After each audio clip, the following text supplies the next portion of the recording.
오늘은 변화산에 관한 말씀입니다. 1절을 보시면요. 엿새 후에 예수께서 베드로와 야고보와 형제 요한을 데리시고 따로 높은 산에 올라가셨더니 이제 자신의 죽음과 부활을 미리 알려주신 제자들에게 미리 알려주신 주님께서 또 제자들에게 제자도에 관한 말씀 미리 알려주셨죠.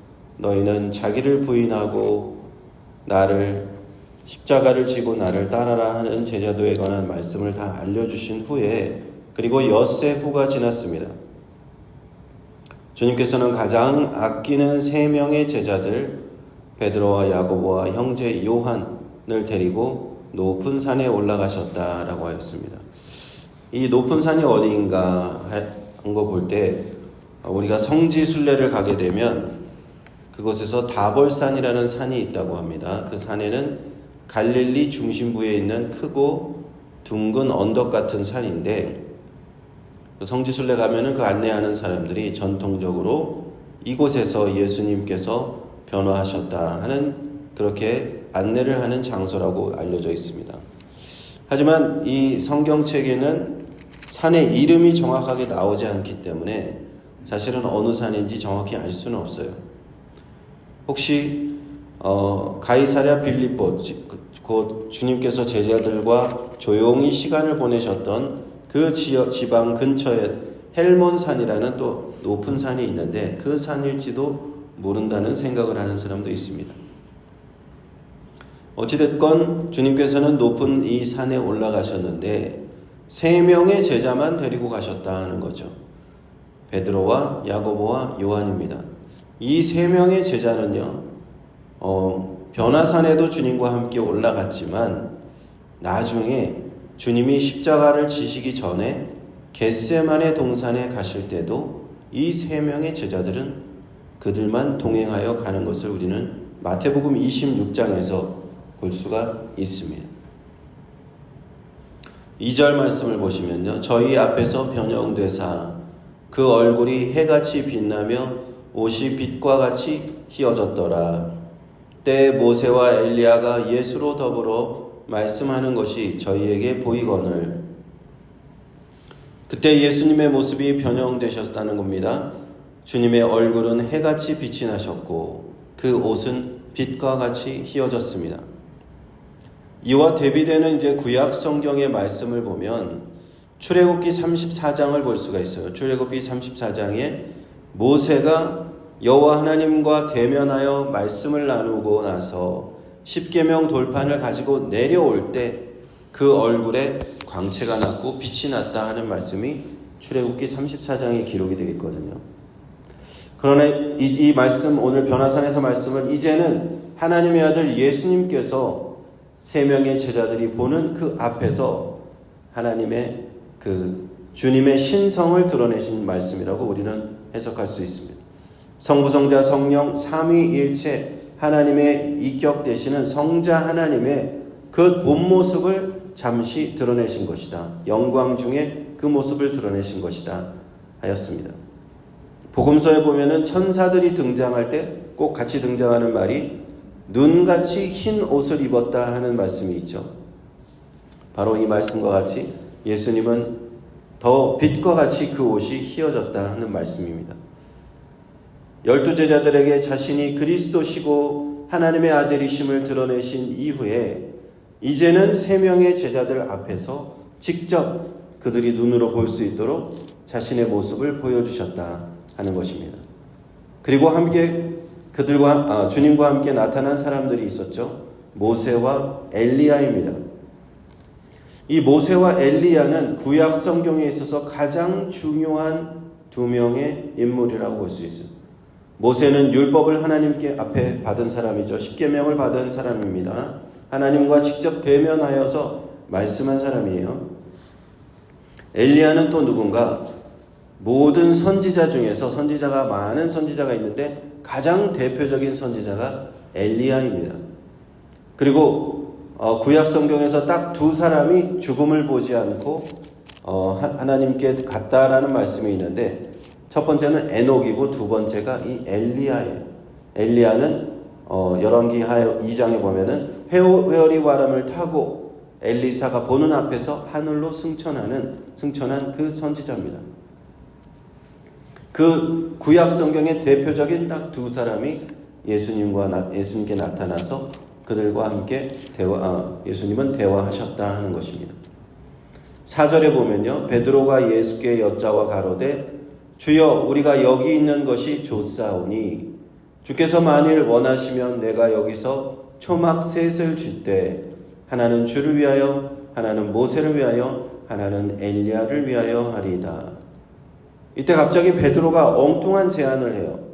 초막 셋을 짓겠다라고 하는 겁니다. 각각 모세와 엘리야와 예수님을 위해서 하나씩 짓겠다. 우리가 베드로가 아마 그런 광경 속에서 많이 놀랐고, 베드로가 어떻게든 자기가 그 장면에서, 원래 그 베드로는 막 그런 성격이잖아요. 뭔가 나서야 되고 거기서 주님 앞에 뭔가 말씀을 드리고 싶어서 그렇게 하지 않았을까. 뭔가 자신이 할 수 있는 것을 드리고 싶은 마음이 있었을 것 같아요. 그래서 초막이라도 하나씩 지어서 드리겠습니다 한 것으로 우리는 이해할 수 있습니다. 5절을 이어서 보시면 말할 때에 호련히 빛난 구름이 저희를 덮으며 구름 속에서 소리가 나서 가로되 이는 내 사랑하는 아들이요 내 기뻐하는 자니 너희는 저의 말을 들으라. 이렇게 하나님께서 하늘에서 직접 음성으로 말씀하여 주신 장면입니다. 베드로는 초막 셋을 지어서 이 세 분에게, 모세, 엘리야, 예수님에게 어떤 존경의 마음을 표시하려고 했지만 하나님 아버지께서는 그 순간 하나님의 온통 그 관심은 모세가 아니었어요. 엘리야가 아니었습니다. 하나님의 영광 가운데 임재하신 하나님의 아들 예수님에게 하나님의 온통 관심은 있었다 하는 것을 말씀을 통해서 알 수 있어요. 이는 내 사랑하는 아들이요 내 기뻐하는 자니 너희는 저의 말을 들으라. 지금까지 이스라엘과 유대인들은 하나님의 말씀을 들었습니다. 율법을 통해서, 선지서를 통해서, 그 하나님의 말씀을, 모세 오경을 통해서, 그리고 이사야, 예레미야와 대표되는 모든 이러한 선지서를 통해서 하나님의 말씀을 들었어요. 그러나 지금까지 들은 이 하나님의 말씀, 여기에 이제 이어서 하나님의 말씀을 직접 이 땅에 전해오신 분이 계신데 바로 예수 그리스도시다, 하나님의 아들이시다 하는 것입니다. 이제 하나님께서는 하나님의 백성들이 이 예수님의 말씀을 들어야 한다고 말씀하신 겁니다. 마치 신명기 18장 15절에 모세가 기록했어요. 모세가 기록하기를 내 하나님 여호와께서 너희 중에 내 형제 중에서 너를 위하여 나 같은 선지자 하나를 일으키시리니 너희는 그의 말을 들을지어다. 신명기 18장 15절 말씀입니다. 그 말씀이 이제 그대로 복음서에서 이루어지는 그 장면이라고 우리는 볼 수가 있습니다. 이어서 6절 7절을 보시면 제자들이 듣고 엎드려 심히 두려워하니 예수께서 나와 저희에게 손을 대시며 가라사대 일어나라 두려워 말라. 제자들이 눈을 두고 보매 오직 예수 외에는 아무도 보이지 아니하더라. 구약 성경에서 이제 공통적으로 우리가 볼 수 있는 어떤 하나의 현상이랄까 하면은 그것은 하나님을 직접 대면하고 하나님을 직접 음성을 들은 자들이 엄청난 두려움에 떨었다 하는 것입니다. 이스라엘 백성들이 하나님의 음성을 들었을 때 그들은 죽을 것 같은 두려움에 처하여서 모세에게 간청하였죠. 모세가 대신하여 하나님의 말씀을 듣고 우리에게 전달하여 주세요. 이렇게 간청했던 우리는 장면을 기억합니다. 마찬가지로 하나님의 음성을 들은 이 세 명의 제자들은 심히 두려움에 떨었다 하는 것이죠. 그때 주님께서는 제자들에게 손을 대시고 안심을 시키셨습니다. 두려워 말라. 그리고 그들이 정신을 차려보니 모세와 엘리야는 간데 없고 이제 오직 예수께서만 그곳에 계셨습니다. 이제는 하나님의 구원 사역에 있어서 모세와 엘리야 시대는 완전히 지나간 것입니다. 이 구원 사역에 있어서 예수 그리스도의 시대가 온 것이다. 예수 그리스도 하나님의 아들께서 이제 구원의 역사를 이루어 주실 것이다 하는 사실입니다. 9절 10절 말씀 보시면 저희가 산에서 내려올 때에 예수께서 명하여 가라사대 인자가 죽은 자 가운데서 살아나기 전에는 본 것을 아무에게도 이르지 말라 하시니 제자들이 묻자와 가로되 그러면 어찌하여 서기관들이 엘리야가 먼저 와야 하리라 하나이까. 이제 변화산 사건을 겪은 제자들의 마음속에는 한 가지 궁금한 것이 생겼어요. 그것은 무엇인가? 서기관들, 바로 성경학자들의 가르침에 관한 것이었어요. 그들은 마지막 때에 메시아가 오시기 전에 반드시 선지자 엘리야가 다시 와야 한다 하는 서기관들의 이 가르침을 잘 알고 있었습니다. 모든 유대인들에게 이 가르침은 가르쳐 왔기 때문에 잘 알고 있었어요. 엘리야가 앞서 말씀드렸듯이 죽음을 보지 않고 하늘로 승천한 선지자잖아요. 그 승천했던 그 선지자가 이 마지막 때에 메시아가 오시기 전에 말세에 다시 오신다는 것이 구약 성경의 기록입니다. 말라기서 4장 5절 구약 성경의 가장 마지막 절에 마지막 말씀에 보라 여호와의 크고 두려운 날이 이르기 전에 내가 선지 엘리야를 너희에게 보내리니 하는 말씀이 기록되어 있단 말이에요. 그래서 제자들은 이 말씀에 관해서 다시 궁금하여 주님께 여쭤보았습니다. 11절에 예수께서 대답하여 가라사대 엘리야가 과연 먼저 와서 모든 일을 회복하리라. 너희들의 말이 맞다. 주님께서는 엘리야가 먼저 와서 모든 일을 회복하는 것이 맞다고 대답하시면서 12절에 내가 너희에게 말하노니 엘리야가 이미 왔으되 사람들이 알지 못하고 임의로 대우하였도다. 인자도 이와 같이 그들에게 고난을 받으리라. 그러나 너희들이 모르는 것이 한 가지가 있다. 서기관들도 모르는 것이 있다. 그것은 무엇인가? 엘리야는 이미 왔다는 것입니다. 주님께서는 이미 마태복음 11장에 보면 앞장에 11장 10절에 세례 요한이 엘리야임을 말씀하신 바가 있어요. 그런데 그 말씀을 듣고도 아마 주님의 제자들은 그 말씀을 지금까지도 깨닫지 못했던 것 같아요. 그래서 지금 변화산 사건을 경험하고 나서 다시 질문해 주신 거예요. 주님께서 메시아이신 것이 분명한데 그럼 엘리야에 대한 말씀이 너무 궁금해진 것입니다. 그러나 주님께서 분명히 말씀하셨죠. 엘리야는 분명히 이미 왔다.